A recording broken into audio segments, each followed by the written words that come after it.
bichinho. E aí, bichinho. Deixa eu quadrar aqui. Opa. Aqui. Aqui.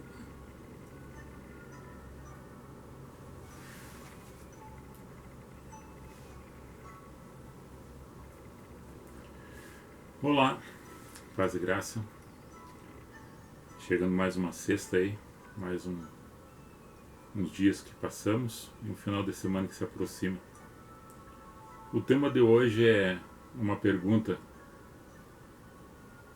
Davi, o rei Davi, segundo o coração de Deus, porque nós lendo os livros de história, né, 1 Samuel, 2 Samuel, 1 e 2 Reis, os Salmos de Davi, nós lemos a parte histórica dele e sempre é falado sobre o escolhido, o ungido, o separado, e uma linguagem colocada por Samuel nesse escrito é que, entendendo que ele tinha um coração segundo o entendimento de Deus, segundo o coração de Deus, mas é uma linguagem que a teologia, né, exemplifica ela dentro do entendimento humano, como a mão de Deus, o coração de Deus, o braço forte de Deus, como se ele fosse uma pessoa humana. Então essas são linguagens usadas para aproximar o entendimento que você tem do raciocínio nosso raciocínio, né, em relação ao divino. Metonímia seria o nome dessa linguagem. Mas fica essa indagação que está relatado em 1 Samuel capítulo 13, né, até vou ler essa passagem, e depois vamos tratar desse assunto para ver se a gente consegue chegar numa conclusão mais viável do comportamento de Davi na sua existência como rei, como escolhido.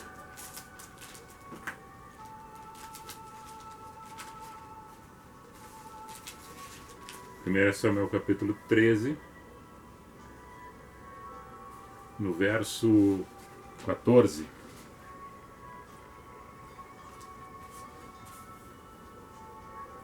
Porém agora não subsistirá o teu reino. Já tem buscado o Senhor para si um homem segundo o seu coração. Para si um homem segundo o seu coração, e já lhe tem ordenado o Senhor que seja chefe sobre o seu povo, porquanto não guardaste o que o Senhor te ordenou. Aqui é uma referência a Saul, né? Que o profeta Samuel está falando a Saul, que já tinha escolhido um outro segundo o coração de Deus. Segundo o entendimento de Samuel, né? Que ele recebe uma mensagem divina, ele como profeta, e dá essa mensagem a Saul, segundo o coração de Deus. Quer dizer, eu me isento desse favor, eu me isento dessa escolha, segundo o coração de Deus. Então essa é uma linguagem figurada, né, metonímia, que já falei aqui, para relacionar Deus como fosse um corpo humano. Agora nós temos relatos que vai falando sobre Davi, que olhavam para ele e era o mais fraco, era o mais pequeno, era o mais novo, era o desqualificado para ser ungido. No entanto, ele tem uma bênção que o fortalece quando ele derruba Golias, um homem com mais de 3 metros de altura, que era o guerreiro dos filisteus. E Saul está vendo esse ato, né, que dá a filha dele para Davi como recompensa por essa atitude de coragem. E aí nós colocamos mais uma interpretação de a mão de Deus sobre Davi. O braço de Deus guerreou com Davi para ele vencer aquele adversário daquela altura, daquele porte físico e com toda a armadura que dispunha a seu favor. E ele somente com uma funda, um bodoque com 5 pedrinhas e atirando só uma certeira na fronte, ele cai com o rosto em terra e Davi pega a própria espada de Salomão, né? Golias, né? E corta a cabeça de Golias. Então é esse entendimento que se tem de Davi. Agora, a Bíblia Sagrada, ela foi escrita conforme os fatos aconteceram, segundo os homens presenciando na época, a história acontecendo. E hoje nós falarmos sobre tudo os atos de Davi, sobre ele sendo rei, sobre ele 40 anos de guerra, preparando um reinado para seu futuro herdeiro, que daí fora Salomão, com 40 anos de paz. Mas o que chama a atenção, nossa, é dos erros que Davi cometeu.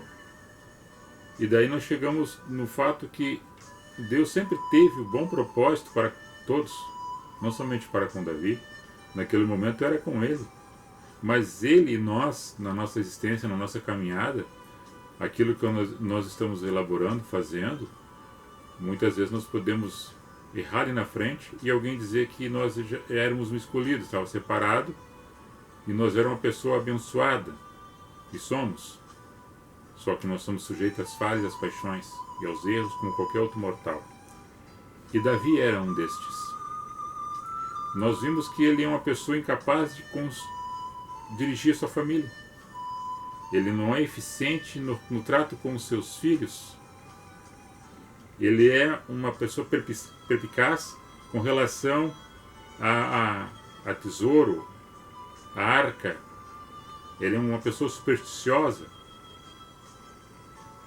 Ele guerreia, ele extermina adversários, poupa a vida de Saul por 3 vezes, porque ele vira que Saul tinha sido ungido também a rei, e era um escolhido, um separado de Deus, ele não ia tocar no ungido de Deus. E ainda hoje algumas pessoas acham que um homem que fora separado, escolhido, que for ungido com óleo e orado pelas pessoas, pelos pastores, pelas lideranças ou qualquer denominação, ele pode fazer o que quiser e ninguém pode fazer nada contra, porque ele é ungido. Não é por aí. O sentido disso é que Davi, que era um rapaz com 17 anos quando foi separado, foi ungido junto na casa de seu pai Jessé, na presença de seus irmãos. Foi ordenado rei para substituir Saul. Aí nesse texto que eu li, o profeta recebe a mensagem, diz que já não se agradava mais de Saul porque tinha se desviado do caminho. Mas eu tenho um pastor agora que tem cheiro de ovelha, que cuidava das ovelhas, que é Davi, um homem novo, é um jovem, que vai, já no primeiro momento, no primeiro ato dele, ele derruba esse homem, Golias. E os filisteus fogem da presença do rei Saul e de todo o povo hebreu. E na circunstância da vida de Davi, ele vai tendo sucesso nas suas empreitadas. E ao mesmo tempo vai acumulando inveja e ciúmes de Saul. E começa uma guerra civil interna entre Davi e Saul, os seguidores de Davi e os que serviam a Saul. E eram famílias, né? Porque daqui a pouco Saul já está desposando a sua filha para Davi, é genro.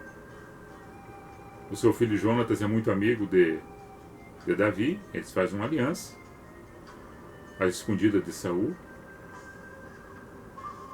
E essa circunstância da vida deles vai o tornando que ele sai para fora do reinado, enquanto Saul não morresse, ele não assumiria o reino.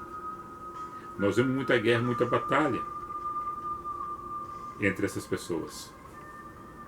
Agora, onde é que está o coração de Deus neste momento?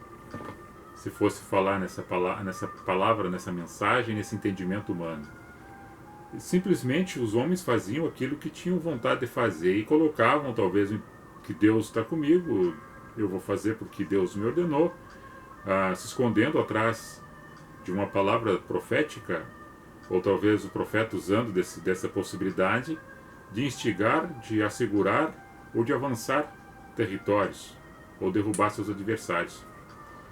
E nesse texto e no contexto da nossa vida, muitas vezes as pessoas por si próprio se autodenominam escolhidos, se autodenominam ungidos, se autodenominam o melhor, o separado, e começam a cometer coisas erradas e ilícitas dentro do grupo a qual se encontra, e a qual as pessoas ficam amedrontadas, ficam com medo, ficam com receio e dizem assim, não, eu não posso fazer nada porque ele é ungido, porque ele é escolhido. Mas, no entanto, ele está usando desse beneplácito, né, que foi lhe dado, foi lhe conferido, para fazer as coisas erradas. E vai levando todas as pessoas junto. E as pessoas vão seguindo o erro. Nós temos algumas passagens da vida de Davi. Um dos primeiros atos que ele comete como erro, ele mesmo segurando a arca, carregando a arca, no momento ele pede para que bote essa arca numa carroça, e na verdade não era para colocar na carroça, segundo o entendimento literário que se narra na Bíblia, era para os sacerdotes carregarem a arca e não colocarem ela no chão, e eles colocam numa carroça e aí um desses que está carregando é morto.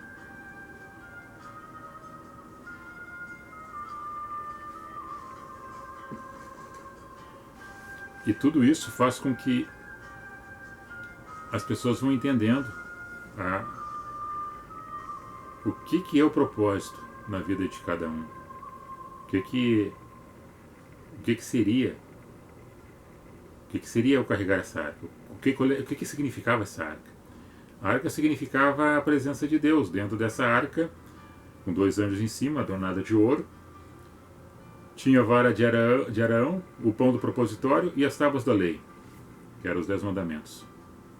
Agora, Davi está carregando, muito preocupado, sentindo onde carregava essa arca, tinha que estar a presença de Deus. Tendo a presença de Deus que simbolizava essa arca, eles batalhavam e matavam e corriam com seus adversários. E avançavam em territórios e tomavam reinos de outros, e possessões e a riqueza. Porque a presença de Deus estava ali, que era a arca, porque eles tinham esse entendimento. Que como se Deus estivesse dentro de uma caixa. Era o entendimento que eles tinham. Agora, nas leis que eles conheciam, que era o decálogo, né? No 6º mandamento, que fala, e no 7º mandamento que diz, um fala não matarás e o outro não adulterarás, o Davi comete os dois numa só ocasião. Quando ele cobiça Betseba, a esposa de Urias, num dado momento que era para os reis irem para a batalha, ele fica em casa e na janela ele vê a esposa de Urias, a qual ele sabia que era, e toma para sua mulher, enquanto o soldado está na batalha.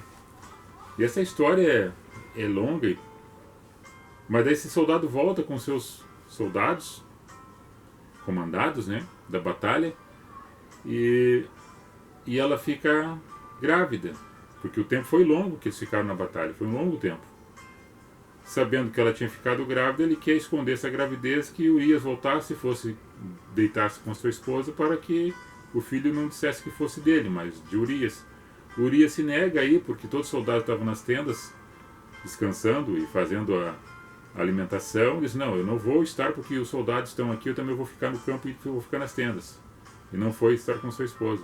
De tal forma que Davi manda o seu comandante de exército, Joabe, que coloque ele na frente da batalha, que iam de novo para a guerra, para que ele fosse morto. E assim ele tomaria a esposa de Urias para ele. E foi o que aconteceu. E essa gravidez, ela foi de tal forma, não vou dizer amaldiçoada, ela não foi abençoada. Ou foi simplesmente um ato de preocupação, nervosismo entre as partes, entre as pessoas, que acarretou que ela não concebeu, ou seja, nasceu morto, essa criança. nasceu e morreu uma semana depois. E ele ficou com isso martelando com ele, jejuando enquanto ele estava na doença, e quando ele morreu, ele parou de jejuar. E daí se apresenta o profeta Natan, e ele vem uma mensagem para Davi dizendo que tinha um senhor que tinha bastante pasto, bastante riqueza, bastante ovelhas, mas não se confortando com o que tinha, vai e pega a ovelha daquele outro senhor que só tinha uma ovelha e era pobre. E ele está contando essa história, e Davi diz: quem foi esse? Quem fez isso deve matar, merece morrer. Daí ele disse: foi você que fez isso. Daí ele sente em si a falha que ele cometera, né, o pecado que ele cometeu, e se arrepende amargamente e começa a chorar. E aí depois ele escreve o Salmo 51, que decifra esse lamento, esse arrependimento da sua culpa, né, junto com a família de Urias, a qual ele agora estava com a Betseba. O filho nasce, depois morre. Depois o segundo que nasce dela é Salomão, que vem a reinar depois sobre Israel. Essa história toda que eu estou falando sobre Davi é para dizer que muitas vezes as pessoas só lê um pedacinho e não sabem o conteúdo de toda a história. E no conteúdo de toda a história, nós hoje, no hoje passando, cada um de nós tem esses momentos. Cada um de nós passa por esses problemas, por essas situações. Cada um de nós. E olhando pelo lado sempre da pessoa, do coração de Deus, segundo o coração de Deus. A pessoa é abençoada segundo o coração de Deus, ele anda no caminho segundo a vontade de Deus. Ele eles fazem as coisas segundo a vontade de Deus, por mandato de Deus. Eles são enviados de Deus. Então se usa muito a palavra de Deus e muitas vezes esconde-se por trás disso, e no momento das suas fraquezas comete os seus erros, os seus pecados, e auto-justificam-se porque são pessoas escolhidas e ungidas para fazer alguma coisa, ou que estão fazendo ou deixando de fazer, que são as omissões do nosso dia a dia. E Davi vai errando no seu comportamento como pai. Ele tem aproximadamente 6 esposas e tem filhos com todas elas. Ele tem Tamar, que é a única filha mulher, Aminon, que é meio irmão dela, e Absalão, que é irmão de Tamar. Esse Aminon, ele cobiça a sua meia-irmã, e um dos seus diz: não, faz assim, faz de conta que tu tá doente, ela vem, ele prepara um caldo para ti, e daí tu vem e pega ela. E ele achou boa ideia essa sugestão e fez. Acaba estuprando a própria irmã, e ela, envergonhada, entristecida com esse fato, né, ocorrido na vida dela. E Absalão fica sabendo, leva esse conhecimento ao seu pai Davi, e ele não toma nenhuma atitude, não chama Amnon. E aí ela propriamente ela vem a ficar deprimida e comete uma coisa que impensada, não soube lidar com a situação. O machismo imperava, né, sobre essa existência naquela ocasião, e Absalão tira as dores da irmã e vai e mata Amnon, porque o pai Davi ficou omisso em relação ao fato que tinha acontecido. E nessa ocasião, quando acontece isso, Davi chora, se lamenta. Absalão sai da presença do rei e já se junta com um grupo de outros para tomar o reinado do seu pai. Começa a ter uma guerra civil entre os próprios da família, porque Davi não soube lidar com essa situação. E ele ouve um conselho de Aitofel, Absalão, para deitar com as concubinas de seu pai na presença do povo, para humilhar o rei. Mais uma vez acontece esse fato. E Davi sai do momento do seu lugar que estava, no trono, e chora, e desespera-se, mas a atitude de pai ele não toma. E daí aí forma-se um exército para perseguir Absalão, que ele foge. Daí Davi diz para os seus: não façam nada para ele, tragam ele vivo, não machuque meu filho. E aí, segundo o relato da história, mais de 10.000 pessoas morreram nessa batalha devido a essas circunstâncias de erros e falhas de Davi. E quando Absalão pega um jumento que está ali para fugir, ele passa no meio de uns carvalhais, e ele é um rapaz que tinha os cabelos compridos, as suas tranças enganchou nos galhos e ficou pendurado, ao ponto de que um soldado viu ele pendurado, veio e trouxe informação a Joabe. E aí Joabe manda matar ele: não farei isso, porque bem você ouviu que não era para fazer tal coisa para o filho dele, Absalão. No entanto, o próprio Joabe vai e transpassa Absalão ainda vivo, matando-o, enterrando e botando pedras sobre o seu corpo. E aí tem dois que vão levar essa notícia para Davi. Dois rapazes jovens vão correndo para levar essa notícia até ele.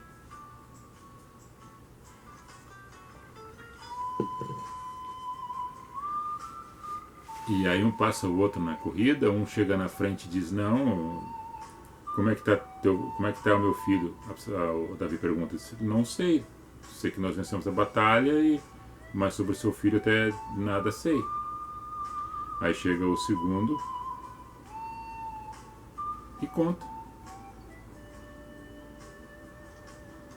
que estava morto, que tinha sido morto por Joabe. Isso entristece muito o rei. E mais uma vez ele não soube lidar com isto. Consequências e fatos um após o outro, devido à circunstância do pensamento do homem que se distanciou do coração de Deus.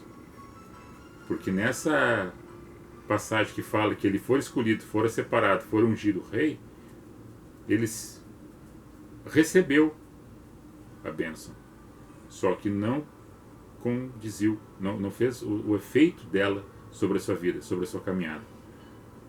Então nós temos lideranças, e Paulo fala que devemos orar pelas autoridades, que toda autoridade é colocada por vontade de Deus, mas nem toda autoridade anda conforme a vontade de Deus. E o falar sobre essa vontade de Deus e sobre a autoridade divina é o espírito de amor, é o espírito de mansidão, é o espírito de pacificação, de conhecimento humanitário para liderar, para ajudar as pessoas na sociedade. E não usar daquele trono, não usar do seu poderio, do momento que está, para fazer as coisas erradas, a sua vontade própria, que vai ter muitas sequências e consequências fatais dentro do seu governo e nas pessoas da sua casa. Vai ter consequência. Porque um dardo, depois de lançado, a gente não consegue pegar ele. Ele vai atingir o alvo. É a mesma coisa com a palavra que é falada por esse membro pequeno, que é a língua, e fala depois de ser lançada essa palavra de bênção ou maldição, ela vai atingir alguém ou algo. É como uma grande nau sobre o mar que é comandada por um leme pequeno. Então, pequenos detalhes que sobressaem-se no todo, no gigante, na força, na proporção que a pessoa ocupa, que são as possibilidades de governar, de chefiar, de liderar um pequeno grupo ou um grande grupo de pessoas. As responsabilidades que sobrecarregam o ser humano nas atribuições que lhe são conferidas. E nesses atos e nas atitudes que nós cometemos ou deixamos de fazê-la, porque também erramos por não fazer, na omissão nossa, nós pecamos, e construindo pontes que são ligações entre sociedade humanitária uma com a outra para melhorar a qualidade de vida das pessoas, dando exemplo do governo da minha casa. E Davi não tinha esse governo na sua casa.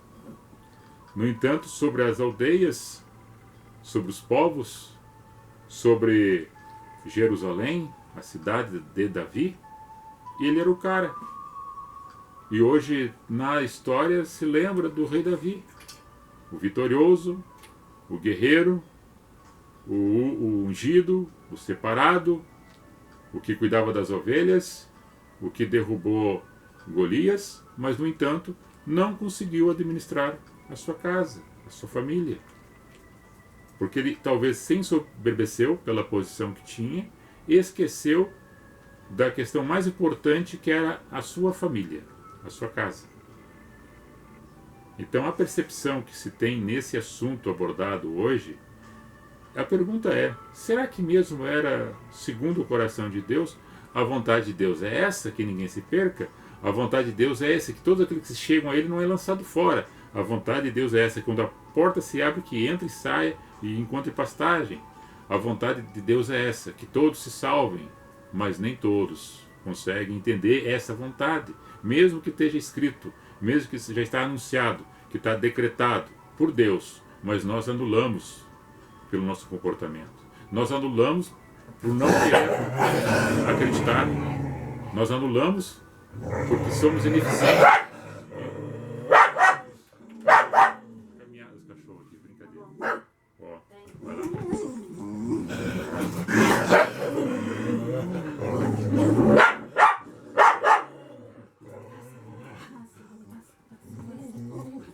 vai lá. Vai lá. A família aqui. Falando de Davi, ó. Meu Deus. Falando de Davi. Até interrompeu o vídeo ali, ó. Até caiu. Não, brincadeira. Interrompeu. Caiu aqui, ó. Interrompido. Falta uma.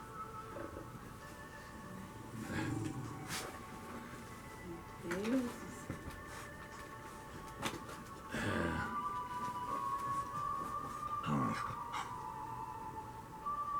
Tá todo mundo assistindo. Vai fazer bastante pessoas assistindo.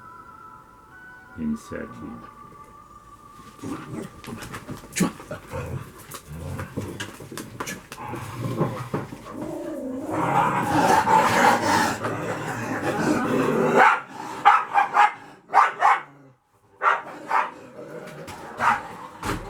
Deus. Vamos brigar na rua.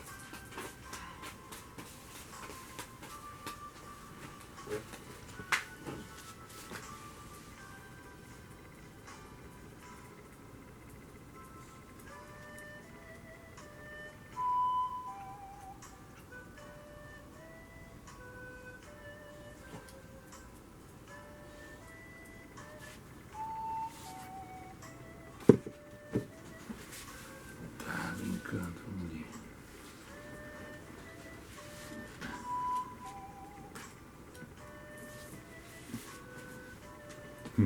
Perdão aí, falando sobre a família de Davi, dele, no caso, Davi não conseguindo administrar a sua casa e os cachorros se pegando aí. Já foi contornada a situação. Mas é mais ou menos por aí. O que a gente quer falar, o que eu queria dizer e trazer hoje essa mensagem para vocês. Vamos ver se está no público aqui. Aqui, ok. Já até saíram da live. É aqui. A Imaz e Cuxé brigando para quem chegasse primeiro para contar a notícia para Davi, sobre a morte de Absalão. Os dois concorrendo. Daí quando a Imaz chega na frente, ele pensa duas vezes, não vou contar, vou deixar para o outro. Não, eu saí de lá, estava tudo bem. Vencemos a batalha. Meu filho, não sei, a princípio estava tudo bem. E aí já houve uma preocupação com Davi, da notícia do filho. Aí vem o Cuxé e diz o fato dessa notícia pro Davi. Então a sua família foi se desestruturando, né, aos poucos, de tal forma que acontece isso, vou chegar aqui na conclusão, somente para fechar o que nós estávamos falando.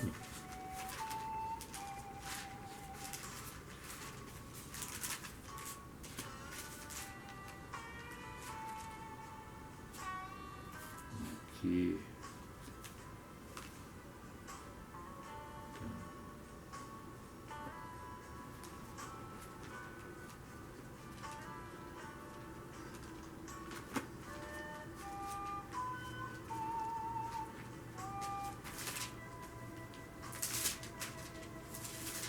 Que Davi foi um rei do seu povo, mas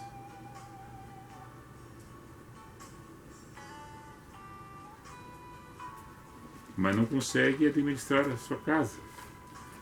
Ele administra seus soldados, ele regimenta 600 homens que estavam fugidos e não consegue administrar seu lar.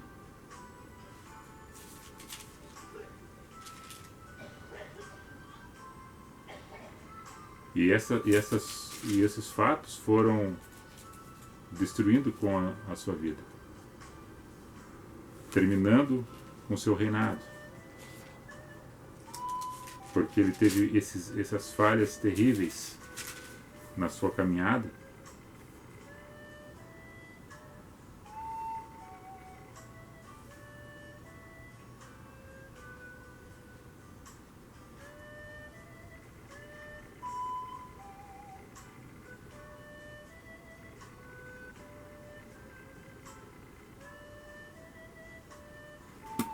É o fato do homem ter o reinado, ter o trono, ter a riqueza, ter soldados subordinados, ganhar territórios, escravizar os inimigos, pegar a riqueza dos seus adversários, constituir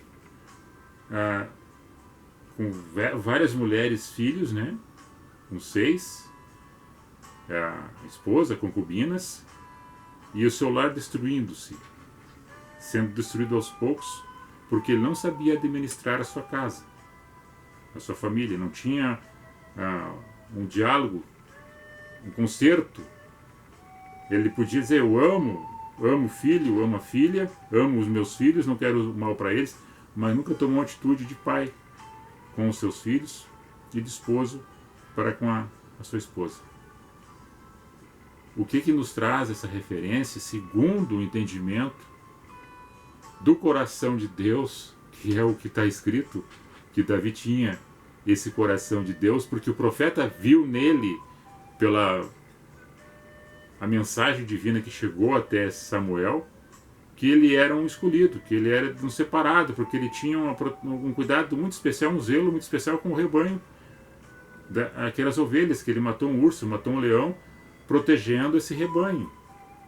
Tocava flauta, cuidava, ele era fiel no seu trabalho. Mas, no entanto, depois que ele vai para assumir uma responsabilidade maior, que era cuidar do povo, que era o povo de Israel, agora rei sobre Jerusalém, cidade de Davi, ele perde o controle da sua casa, da sua família. E isso nós trazemos para o dia de hoje, em relação ao nosso comprometimento na sociedade, a nossa vida pública, a nossa vida privada, o nosso relacionamento com a comunidade, com a sociedade. Todos nós temos esse compromisso, sendo ele na sua existência daquilo que ele é colocado, no lugar que tu está, nas responsabilidades e possibilidade de trabalho que tu tens, juntamente com a tua casa, com a tua família e com teus negócios, galgando talvez possibilidade de crescer e evoluir na empresa, de buscar conhecimento científico, fazer mestrado, evoluir em todos os aspectos científicos, filosóficos, teológicos, mas, no entanto, o principal é o retorno de onde tu saiu, que é a raiz da tua casa, que é a árvore da tua casa, que são os genes da tua casa, que são as ramificações, que são os brotos, é a família, que é o principal. Então, quando nós não olhamos para a nossa casa, para a nossa família, nós não vamos conseguir governar, liderar, chefiar ou ser responsáveis com as outras famílias, outras casas, porque não tem um bom testemunho da nossa casa, da nossa família, do ponto de onde nós partimos. Então, as responsabilidades sobrecaem do olhar de quem nos olha. E não precisa nem apontar e nem julgar. É somente pelos frutos que nós vamos produzindo ou não produzindo. Como Jesus teve fome, olhou para uma figueira que só tinha folhas e não tinha fruto. Esperava-se de alguém alguma coisa e dela nada saiu. Foi colocado sobre ela a unção, a vida, para produzir alguma coisa e não produziu. O olhar de Deus sobre nós, o Espírito de Deus que nos envolve e que nos dê essa graça e sabedoria para entendermos qual é o propósito. O propósito de Deus na nossa vida é que a gente não se perca. O propósito de Deus na nossa vida é que a gente multiplique o nosso amor. É que a gente faça a boa sementeira e produza bons frutos. Que a gente consiga ajudar o nosso próximo, o nosso semelhante, aquele que está mais perto. E em toda possibilidade que a gente puder fazer alguma coisa de bom, devemos fazer. E se não atrapalhar ninguém, já está ajudando também. Então, amados, a pergunta era essa, a resposta é essa. Deus tem essa vontade, mas o homem muitas vezes não consegue entender ela. Deus quer esse amor, essa vibração intensa que tem dentro da alma de cada um, que é de viver, que é de ser amado, que é de ser abraçado. Essa é a vontade do Espírito do Eu Sou, o grande Eu Sou. Só que quando nós nos fechamos, nos colocamos dentro de uma casca, nos fechamos num quarto e não abrimos a nossa mente, ou somente olhamos somente para outros lugares e não olhamos para nós mesmos, a gente não vai muito longe. E se a gente vai pisar em falso e vai cair. Então esse cuidado que nós temos que ter é o zelo para com os nossos primeiro, para depois de sair e talvez cuidar de outros órgãos, de outras localidades, de outras geografias, de outros lugares, de outras famílias, de outras sociedades, que tu possa cooperar, porque tu tem esse zelo na tua casa e na tua família, que é o princípio. Davi, naquele momento da sua história, da sua existência, ele teve esses percalços, como muitos de nós temos hoje. Só que cabe a cada um de nós, como ele também caiu em si, e arrepender-se, e fazer a sua oração e pedir misericórdia, para começar e recomeçar de novo uma nova história. Essa possibilidade existe para todos nós, que a gente consiga entender isso. Desculpa aí pelo barulho dos cães aí que atrapalharam. Eu fiz a segunda live, segundo videozinho, para que a gente consiga fechar o conteúdo que nós iniciamos. Então, a princípio era isto. A história de Davi é uma história grande, imensa, mas eu resumi ela dentro daquilo que eu falei hoje. Dos acertos e dos erros que todas as pessoas, todos nós podemos cometer. E muitas vezes é falado somente daquilo que é feito do bom, que ele fez isso, fez aquilo, que ele guerreou, etc. Mas nós temos que entender que a Bíblia foi escrita conforme os fatos aconteceram, segundo a visão daquele que estava presente no momento que aconteceu, ou pela visão do profeta que estava anunciando ou recebendo as informações, os escritos sagrados. Então a gente rememora esses fatos ocorridos para saber que ele tinha uma obrigação de fazer o bem para todos. No momento oportuno, muitas vezes ele foi falho com os da sua casa, a sua prole. E as consequências foram terríveis para os seus filhos, para a sua geração. Que Deus abençoe a cada um de nós, a cada um de vocês, e um abençoado final de semana.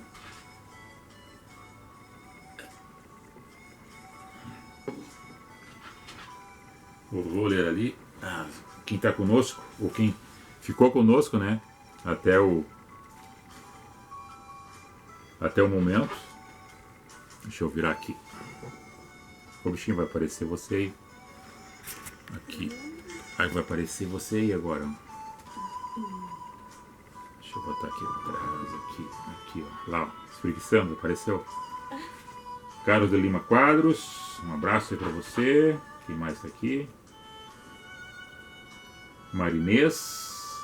Maria de Lourdes Martins da Silva. Ronaldo dos Santos. Rosileia Feijó, Dalto Fogaça, Lucimar Gomes Bittencourt, Delivres Combos. Um abraço aí para vocês aí, um abençoado final de semana e que Deus dê sabedoria a todos nós para conseguirmos governar a nossa casa, administrar a nossa família, os nossos filhos e andar segundo o coração de Deus, segundo o nosso entendimento, como se Deus tivesse coração, como se ele tivesse sangue. Não. Deus é Espírito. Mas essa mensagem, dessa interpretação pequena que é nossa, humana, é ter o entendimento de que Deus é amor. E o princípio, nós somos esse amor para com os nossos e para com as outras pessoas também que a gente não conhece. Um abraço e um beijo no coração. Quer dar tchau, bichinho? Beijo. Paz e graça, irmãos. Então tá. A todos vocês. Vamos encerrar aqui. Opa. Shalom. Goodbye.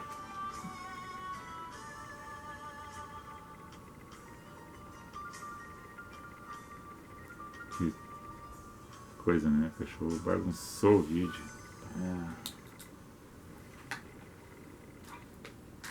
Tinha que bagunçar, né? Bah.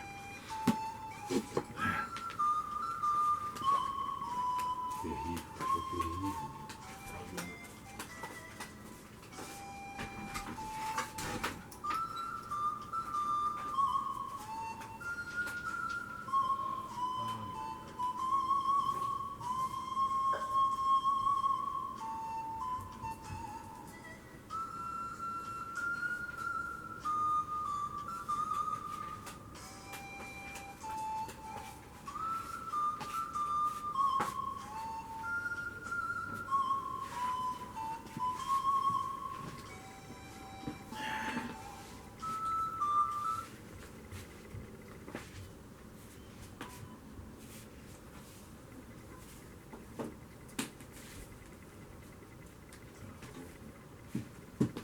Está aqui, ainda está passando aqui o videozinho.